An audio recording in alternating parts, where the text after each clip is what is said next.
Detik-detik truk tertabrak kereta api terekam ponsel warga di pintu perlintasan kereta Desa Pasar Bengkel, Kecamatan Perbaungan, Serdang Bedagai. Akibatnya, Zulfikar, masinis, dan asistennya Ahmad Sanjaya Harahap terluka pada bagian kaki dan dibawa ke RSUD Sultan Sulaiman, Serdang Bedagai. Sementara 317 penumpang kereta api selamat dan sopir truk diketahui melarikan diri. Awalnya sopir truk berusaha menerobos palang pintu perlintasan yang mulai turun. Nahas, saat truk pengangkut pupuk berada di tengah lintasan, tiba-tiba mesin mati dan kecelakaan tak bisa dihindarkan. Berawal, mobil truk dari Medan menuju Tebing menabrak pintu palang. Jadi untuk sekarang ini, untuk supir melarikan diri. Petugas terkait berusaha mengevakuasi badan truk yang ringsek akibat mengganggu jalur kereta api. Dari Serdang Bedagai, Sumatera Utara, Wahyu Rustandi, iNews melaporkan.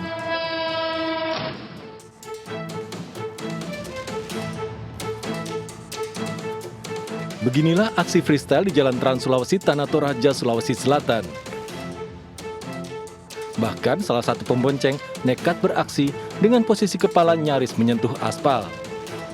Sedangkan beberapa pemotor lain melaju ugal-ugalan sambil mengangkat bagian depan motor. Mirisnya, aksi berbahaya dan meresahkan warga ini dilakukan demi konten di media sosial. Karena dinilai akan memicu kecelakaan, aparat Polres Tanah Toraja bertindak cepat dengan mengamankan 8 remaja. Sementara itu di ruas Jalan Masjid Raya Kota Makassar, tingkah nyeleneh dilakukan sejumlah remaja. 4 remaja nekat berkendara dengan berboncengan sambil duduk di atas bangku yang dipasang di jok motor. Mereka melaju ugal-ugalan dan berusaha menyalip kendaraan lain di tengah padatnya arus lalu lintas. Sontak aksi para remaja ini membuat miris warga sekitar, apalagi dilakukan saat bulan suci Ramadan. Kepada seluruh masyarakat, saudara-saudara itu anaknya agar diawasi untuk tidak melakukan kegiatan-kegiatan tersebut. Tim Liputan iNews melaporkan.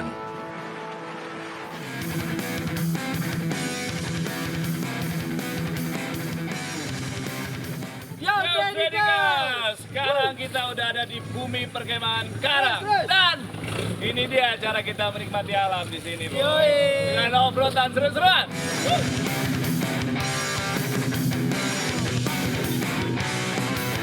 Selain harus melewati medan lumpur, selanjutnya tanjakan tinggi sudah menanti di depan mata.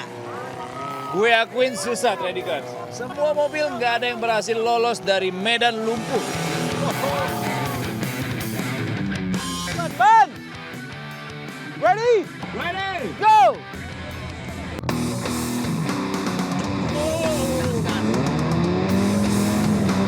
Nyangkut! Jadi, kita belum turunnya udah nyangkut, Ren. Dengan segala upaya, tetap aja harus ditarik, coy!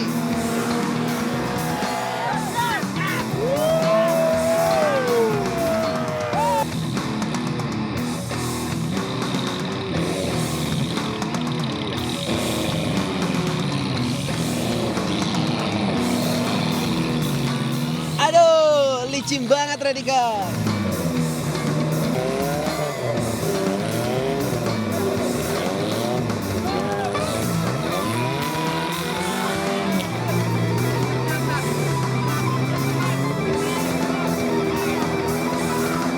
Oke, ikutin terus keseruan kita hanya di Trampolining.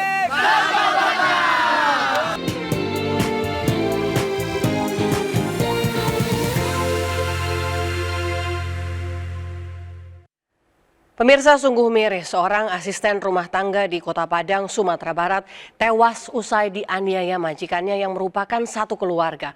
Korban sempat dipaksa menjadi pengemis dan dikubur tanpa memberitahu pihak keluarga.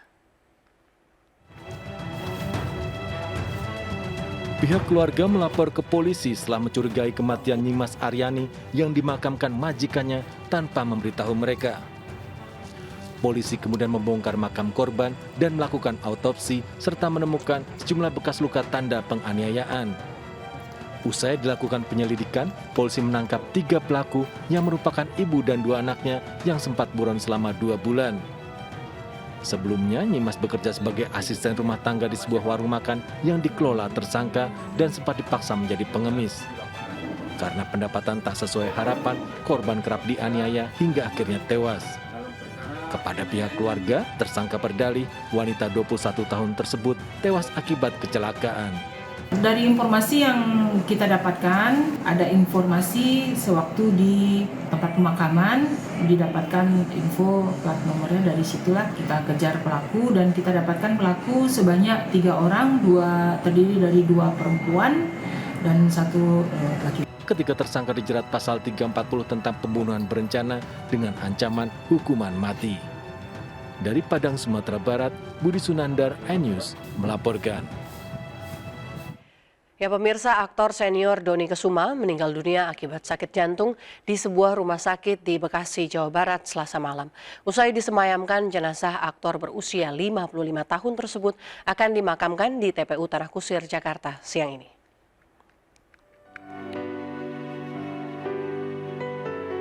Kabar duka datang dari dunia hiburan tanah air. Aktor senior Dony Kesuma meninggal dunia Selasa malam. Almarhum Dony beberapa waktu lalu sempat mendapat perawatan intensif di sebuah rumah sakit di kawasan Bekasi, Jawa Barat lantaran lemah jantung.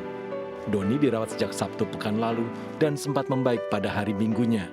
Namun kondisi kesehatan Dony kembali menurun hingga akhirnya mengembuskan nafas terakhir. Kita semua pasti nggak ready ya kehilangan orang yang tersayang dari kita. Nah, kita harus kuat aja lah, karena sebenarnya papa pun nggak mau kita ngeliat kita sedih ya.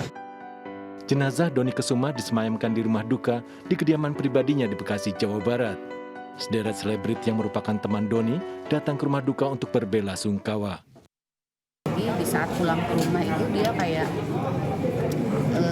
mengeluh akan tangan sebelah, saya lupa ya kiri atau kanan, bengkak.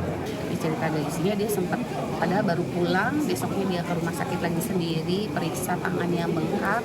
Memang di kata rumah sakit itu nggak ada apa-apa, sampai di ronsen memang nggak ada apa-apa, memang itu pembengkakan yang biasa setelah infus 5 hari kan. Rencananya, usai disemayamkan, jenazah Dony Kesuma akan dimakamkan di TPU Tanah Kusir, Jakarta siang ini.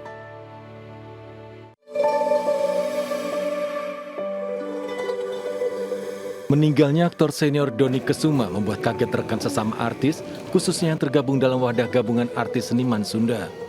Pasalnya, sebelum tutup usia untuk selamanya, kondisi kesehatan Dony sudah sempat membaik.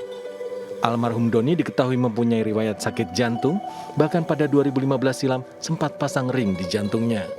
Semasa hidup, Dony dikenal sebagai aktor dan telah membintangi banyak film layar lebar dan sinetron populer. Selain berkiprah di dunia seni peran sejak tahun 1997, Dony juga merupakan mantan atlet softball. Bersama timnya, Dony pernah membawa Indonesia meraih medali emas pada SEA Games 1997. Pernikahannya dengan wanita bernama Yuni Indriati, Dony dikaruniai 3 orang anak. Meski telah bercerai sejak tahun 2017, Dony Yuni tetap berkomitmen untuk mendidik anak-anak mereka.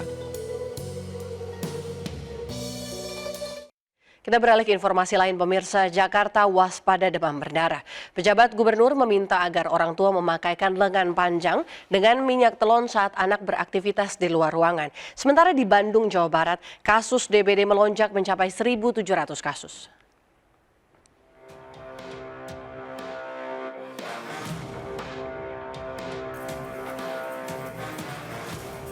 Kasus demam berdarah denggi DBD di Kota Bandung, Jawa Barat meningkat dibandingkan periode yang sama tahun lalu.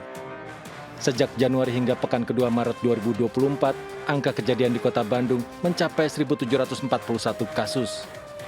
Angka tersebut hampir menyamai jumlah kasus DBD periode Januari hingga Desember tahun 2023 yang mencapai 1.856 kasus. Ketika nyamuk Aedes aegypti itu bertelur, dia tuh menempelkan telurnya ke dinding-dinding permukaan air gitu. Saat musim kemarau panjang kan airnya surut. Sementara si telur Aedes aegyptinya ini bisa bertahan sampai setahunan lebih. Lonjakan kasus DBD juga terjadi di Jakarta. Hingga Februari 2024 tercatat 672 kasus DBD. Penjabat Gubernur DKI Jakarta, Heru Budi Hartono, meminta warga untuk waspada penyebaran penyakit DBD. Bahkan meminta orang tua memakaikan baju lengan panjang dan minyak telon kepada anak-anaknya saat beraktivitas di luar rumah. Kenaikan kasus demam berdarah dengue diantaranya akibat fenomena El Nino. Musim kemarau panjang membuat nyamuk Aedes aegypti cepat berkembang biak. Dari Jakarta dan Bandung, Jawa Barat, Tim Liputan iNews melaporkan. Pencuri mobil berusaha kabur dengan kendaraan curiannya ini ditangkap warga di kawasan Pulau Gadung, Jakarta Timur, Selasa dini hari. Pelaku panik karena aksinya ketahuan warga yang akan melaksanakan sahur bersama. Sementara, mobil yang berusaha dicuri kini ringsek lantaran menabrak tiang listrik. Seorang pria mengaku sebagai dokter diamankan aparat Polres Metro Bekasi, Jawa Barat. Dokter palsu ini telah menjalankan praktik pengobatan medis tanpa izin selama 5 tahun di perumahan Cikarang Indah. Sejumlah barang bukti diamankan diantaranya seragam dokter, serta sejumlah peralatan medis dan obat-obatan. Pemirsa, kawasan pantai wisata Pantai Kedonganan di Kuta Bali berubah menjadi lautan sampah plastik yang terbawa angin barat. Sementara di Jakarta hari ini, Komisi Pemilihan Umum Republik Indonesia dijadwalkan akan mengumumkan hasil pemilu 2024. Dua informasi ini kami rangkum dalam Indonesia 24 jam.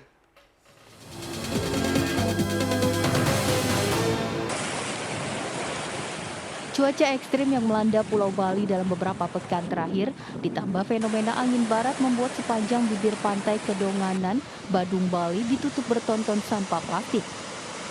Hamparan sampah yang terbawa arus laut terbentang menutup bibir pantai. Tingginya limpasan banjir dari Sungai Jajar mengakibatkan kompleks makam Sunan Kalijaga di Kelurahan Kadilangu, Kecamatan Demak, Kabupaten Demak, Jawa Tengah terimbas banjir. Pihak pengelola makam keluarga Sunan Kalijaga menutup sementara makam bagi para peziarah. Mobil penukaran uang milik Bank Indonesia yang diterjunkan ke Pasar Palmerah, Jakarta Barat ramai diserbu warga. Sejumlah warga mengaku sengaja menukarkan uang receh jauh sebelum Lebaran agar tidak kesulitan mendapatkan uang receh jika mendekati Lebaran. Komisi Pemilihan Umum Republik Indonesia akan mengumumkan hasil pemilu 2024 hari ini.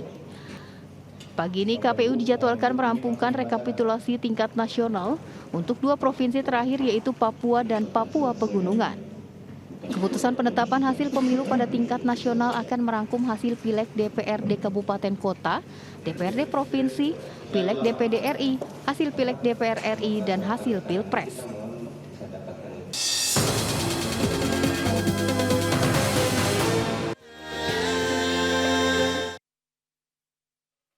Pemirsa, Masjid Raya Sheikh Zayed, Kota Solo, Jawa Tengah dipadati jemaah setiap bulan suci Ramadan tiba.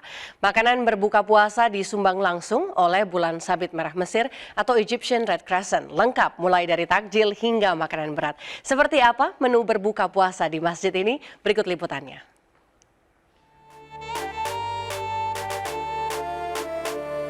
Inilah menu berbuka puasa di Masjid Sheikh Zayed, Kota Solo, Jawa Tengah selama bulan suci Ramadan. Dari takjil hingga makanan berat disediakan. Mulai dari dawet, es buah atau jenang, hingga menu makanan berat, nasi, daging atau ikan, lengkap dengan sayur dan buah. Lengkap bukan? Menu buka puasa tersebut seluruhnya merupakan sumbangan dari Bulan Sabit Merah Mesir atau Egyptian Red Crescent, ERC. Setiap harinya disediakan antara 7.000 hingga 10.000 paket takjil dan makanan berbuka puasa.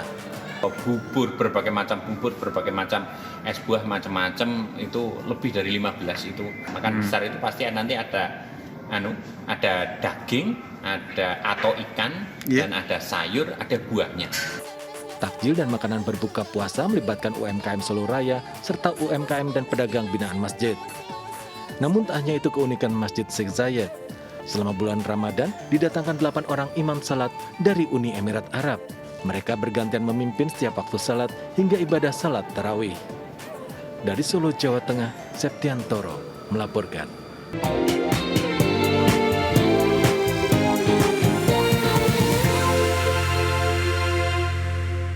Pemirsa, terima kasih Anda masih bersama kami di Buletin iNews Siang. Sebuah ambulans membawa pasien pasca melahirkan mengalami kecelakaan tunggal di Lamongan, Jawa Timur. Tragisnya, kendaraan darurat tersebut terperosok ke sawah lantaran diduga sang sopir mengantuk. Dan informasi ini sekaligus menjadi akhir jumpa kita hari ini. Mari ulurkan tangan Anda untuk berbagi kebaikan kepada sesama bersama MNC Peduli melalui nomor rekening di bawah ini atau dengan scan kris berikut melalui aplikasi uang digital Anda. Informasi lebih lengkap juga dapat diakses di mncpeduli.org. Dan jangan lupa Anda bisa mendapatkan informasi terkini dan terbaru melalui portal yang menghadirkan berita daerah, berita nasional, dan berita internasional lengkap di okezone.com. Saya Kezia 7 beserta kru yang bertugas pamit undur diri. Selamat beraktivitas, terima kasih dan sampai jumpa. Mobil sehat, desa Sidobangun. Ambulans ini terperosok ke sawah berlumpur di Jalan Raya Penghubung Kecamatan Modo, Kedung Pring, Lamongan, Jawa Timur. Warga sekitar yang mengetahui kecelakaan tunggal ini langsung mengevakuasi sejumlah penumpang. Diketahui, ambulans membawa seorang ibu dan bayi yang baru selesai menjalani persalinan. Kecelakaan terjadi diduga akibat sang sopir mengantuk. Sementara itu, ambulans berhasil dievakuasi dari sawah dengan ditarik menggunakan truk. Dari Lamongan, Jawa Timur, Abdul Wahid, iNews melaporkan.